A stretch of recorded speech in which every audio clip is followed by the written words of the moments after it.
population. Ce que vous dites là est très important. D'ailleurs, je vais rebondir juste après avoir posé une question à M. Dohari, parce que vous êtes en train de nous dire finalement que le RIF a servi de laboratoire de guerre aux puissances, Oui, comme l'Algérie a servi. Justement, est-ce que vous pouvez garder cette idée à l'instant? Je viens vers vous, M. Dohari. M. Dohari, à la lumière de ce que vient de nous dire M. Mensari, qui a fait un excellent exposé historique sur les enjeux finalement de cette République qui venait juste de naître, est-ce qu'on peut considérer que la République du RIF représenter un véritable projet de justice sociale et d'autonomie pour le peuple du RIF? Effectivement, si vous me permettez d'ajouter que parmi les institutions pionnières qui a créé Mohamed Ben Abdelkrim Al-Khattabi, c'était la Cour d'appellation, Mahkamat l'Istinaf, la Cour d'appellation. La Cour d'appel, oui. Oui, d'appel, oui, c'est la Cour d'appel, oui, c'est ça. Donc, c'est la Cour d'appel et une création pionnière de part de République de Rif à ce moment-là. Et donc, oui, comme vous vient de dire, ils ont bombardé avec des bombes chimiques, de gaz moutarde, le gaz moutarde, avec l'ajout de Sultan Alaouite. On n'oublie pas l'aide directe ou indirecte des Alaouites. Vraiment, la République de Rif, oui, parce que on avait une constitution avec des articles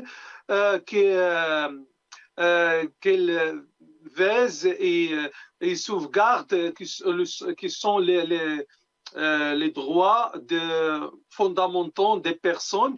Nous avons un parlement, on avait un parlement, plusieurs assemblées ou affaires qui à l'instant étaient comme pionnières. Aussi, je peux parler de quelque chose que j'avais lu dans un livre que je ne me souviens pas de son titre, qu'a dit que Mohamed Ben Abdelkrim Khattabi a créé aussi une chose pionnière, c'est de mettre les rifins juifs, parce que parmi nous, il vivait des juifs rifins, égal avec les rifins musulmans. Pas de jizya. C'est au même d'égalité, au même niveau d'égalité. Et ça peut être grande chose à l'époque sur la pensée de Mohamed Ben Abdelkrim Al-Khattabi et les autres rifins qui étaient dans la présidence de la République de Rif et le Parlement rifin et d'autres choses. Très bien, merci Monsieur Dohari pour ces précisions. Je reviens vers vous, Monsieur Mensari. L'histoire officielle aujourd'hui au Maroc, l'histoire qu'on est en train d'enseigner dans les écoles du Maroc et même au sein des puissances occidentales, et ça ce n'est pas nouveau, les anciennes puissances coloniales, on a occulté cette expérience historique. Vous, en tant qu'observateur des questions internationales, pourquoi est-ce qu'on a tenu à complètement effacer de la mémoire collective cette partie importante finalement de l'histoire? C'est que le colonisateur efface partout, pas seulement au Maroc. Donc l'idée du colonisateur, c'est d'effacer la réalité et placer la sienne. Donc c'est le même cas pour l'Algérie. Vous voyez comment la France ne veut pas reconnaître son histoire en Algérie, ni au Sénégal, le massacre des tirailleurs sénégalais à Dakar après la Deuxième Guerre mondiale. Donc il y a eu tellement d'incidents, même les Belges ne reconnaissent pas les massacres qu'ils ont commis au Congo. Donc il y a toujours aujourd'hui, que ce soit au Maroc ou en France, on a la même idée, c'est celle d'occulter le passé colonial. Et pour ce qui est du Maroc, puisque c'est quelque chose qui concerne en réalité les Marocains eux-mêmes, on a toujours voulu faire savoir et faire accréditer la thèse qu'il ne s'agit pas du tout d'une république qui existait déjà, mais qu'il y avait des velléités séparatistes et que parfois on disait, les narratifs qui sont utilisés, c'est le fait que c'est une révolte sociale pour l'emploi ou pour la lutte contre les injustices sociales ou bien pour le développement, pour l'investissement. Et ça, c'est dans la littérature française aussi, c'est-à-dire que la France défend cette thèse qu'il ne s'agit pas d'un retour, d'une revendication d'indépendance et de recouvrement d'une république qui a existé pour un peuple qui a milité pour ça avant qu'il y ait le royaume de Marrakech et de Fès, c'est-à-dire qu'ils étaient, lui, c'est vrai qu'ils étaient pionniers dans pas mal d'initiatives, mais en même temps, et c'est vrai que le souverain marocain, le sultan à l'époque, avait envoyé 7000 personnes pour massacrer ses propres citoyens. C'est-à-dire, c'est donc comme s'il était en train de lutter contre un ennemi d'un autre pays. Donc, forcément, cette histoire-là, ce chapitre de l'histoire marocaine est occulté. Jamais ils ne diront que 7000 soldats marocains sont allés massacrer aux côtés des Espagnols et des Français les habitants du Rif. C'est-à-dire, nous avons une armée qui combat une autre armée d'un autre pays.